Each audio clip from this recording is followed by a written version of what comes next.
Conservative MP Lee Anderson has been criticised for divisive and dangerous comments about the London Mayor Sadiq Khan, with some calling for him to be kicked out of the party. Labour's Shadow Health Secretary, of course, he'd have a go, Wes Streeting, said the former Tory deputy chairman had engaged in outright racism and Islamophobia.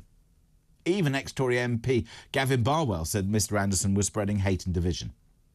Now, I have little, if any, time for Sadiq Khan, but I do have a problem with some of the things that Lee Anderson has said. Lee Anderson has said that he believes Islamists have control of Mr Khan and London.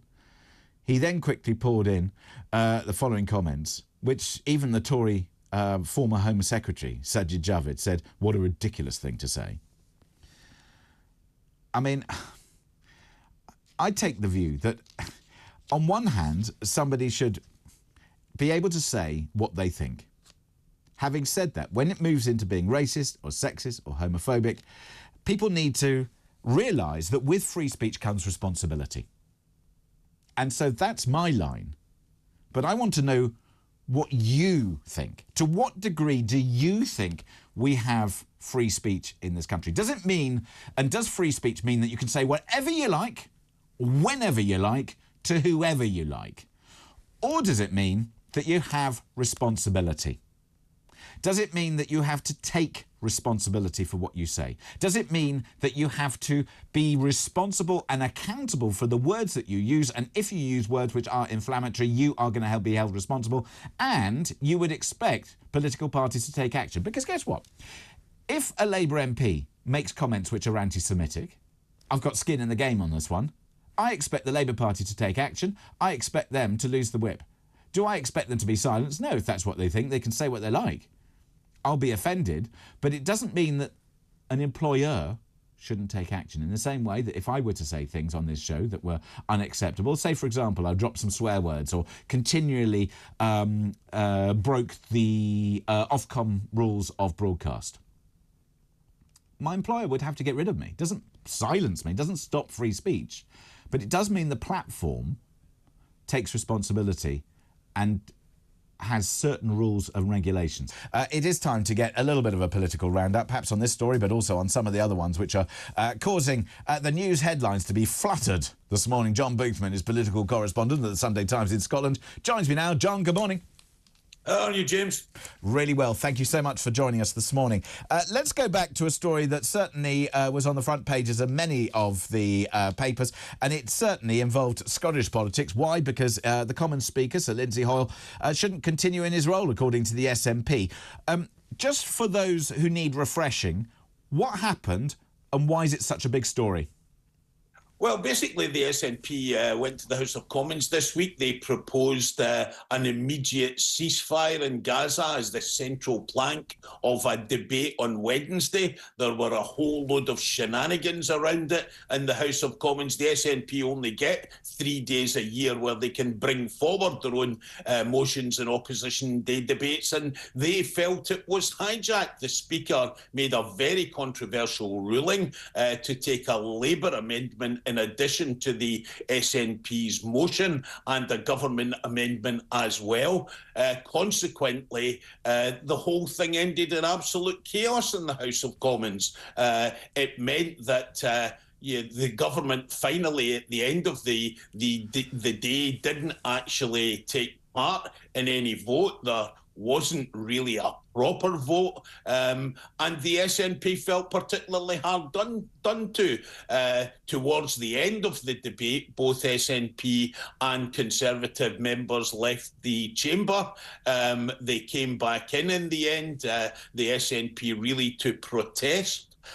So really the SNP were at the centre of this great debate about Gaza. They feel they've had a good week round about it because they've been at the centre of the row. Right, let's talk about the three areas, because the SNP wanted to vote on a ceasefire. Labour wanted to add in the word humanitarian, and the Conservatives wanted to add in the words sustainable and long-term. So all of those, I suppose, giving a very different perspective. So the SNP calling for a ceasefire, almost not recognising that Hamas is a terrorist organisation and they have to be defeated. Labour taking the view that that's not quite the case, but they want a humanitarian ceasefire, which is kind of putting sticking plasters on a gaping wound.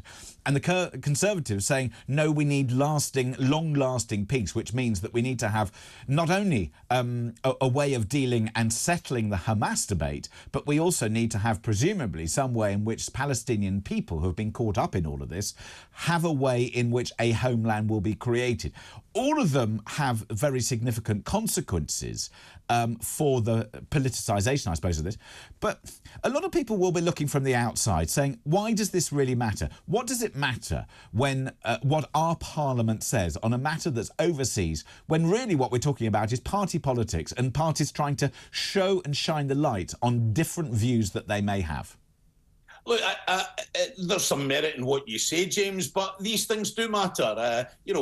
The United Kingdom is a big player in the international stage. The Labour Party may end up being in the government after the next election that's going to happen, towards the end of the year. So these things are very, very important. The positions that the Parliament itself takes, it sends out a signal, not just internationally, but domestically, as to what people think about all of these matters. So I do think there is an importance about it. Whether or not what happened on Wednesday in the House of Commons will sway many people in the country in terms of the way they vote, I have a great doubt. All they will see looking in from the outside was there was a lot of chaos and a great deal of a shambles. But as I say, these things are important. One of the things the SNP had set out to do around all of this was actually to embarrass the Labour Party, to split the Labour Party. They felt that the Speaker's decision to include a Labour Party amendment within the debate actually gave Labour a get-out clause, and he was trying to please Labour. And that's why they've arrived at a position now, along with some backbench Conservatives, where they want the Speaker to resign. OK, now let's talk about this other story. I'm trying to work out whether this is going to be a storm in a teacup or whether it's going to build further conversation. So this is Lee Anderson. There are calls for him to be kicked out of the Conservative Party over, quote, divisive and dangerous, unquote, comments. This is where he's been criticised for comments he made about the London Mayor Sadiq Khan. It is quite extraordinary what he said.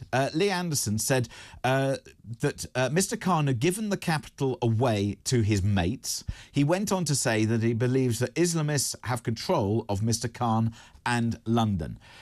They are divisive and dangerous comments, no doubt. The question is whether this is an MP gone rogue, an MP who should be allowed to have his say, or an MP who's gone too far. That again is a very, very interesting question. He appears to be echoing remarks by Suella Braverman, who said something similar this week about Islamists and their control of politics in this country. Look, Lee Anderson is a right-wing Conservative. He's important insofar as he was deputy chair of the Conservative Party. He did resign on the basis that the Rwanda immigration policy really wasn't hard enough, so you know where he's coming from in this kind of thing. I do find it particularly strange in the week we've just been talking about that Gaza debate where the Speaker said that he made that controversial ruling he made because he was worried about the safety of MPs, that here we have a situation where what it looks like is a Conservative MP is out there racking up tension, stoking up fear among people. And I think a lot of people will look at this from the outside and think, is this really responsible actions from an MP?